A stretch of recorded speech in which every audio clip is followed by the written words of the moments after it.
In today's video, I'm going to teach you how to delete Instagram block list without Unblock on Android and iOS.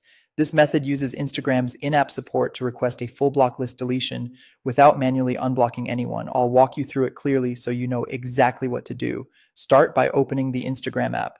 Tap your profile icon in the bottom right to go to your profile, then tap the three lines in the top right. Choose Settings and Privacy. We're heading to the place where Instagram keeps your list of blocked accounts so you can document it for support. Scroll to the section labeled Who Can See Your Content and select Blocked Accounts.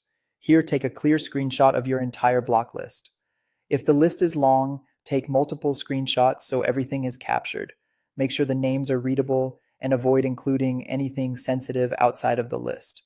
These screenshots are important because they help Instagram understand exactly what you want removed. Next, go back to the menu with the three lines, tap Help, and choose Report a Problem. If you see an option like Something Isn't Working, select that. Some devices also let you shake the phone to bring up the Report a Problem screen. If that appears, you can use it.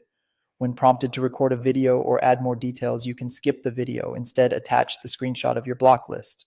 In the description box, type a short, clear message like, "Please delete my entire block list without unblocking anyone."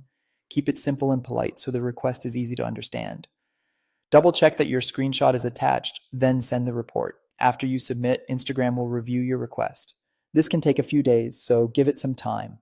If the request is approved, your block list will be cleared on Instagram's end. Blocked users will not be notified, and you won't need to unblock anyone manually. To confirm the result, return to Settings and Privacy, open blocked accounts again, and check whether the list has been cleared.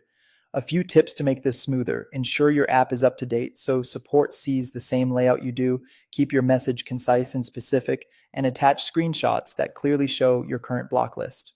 And that's it. If you found this tutorial helpful, don't forget to like this video and subscribe to my channel for more Instagram tips and tutorials.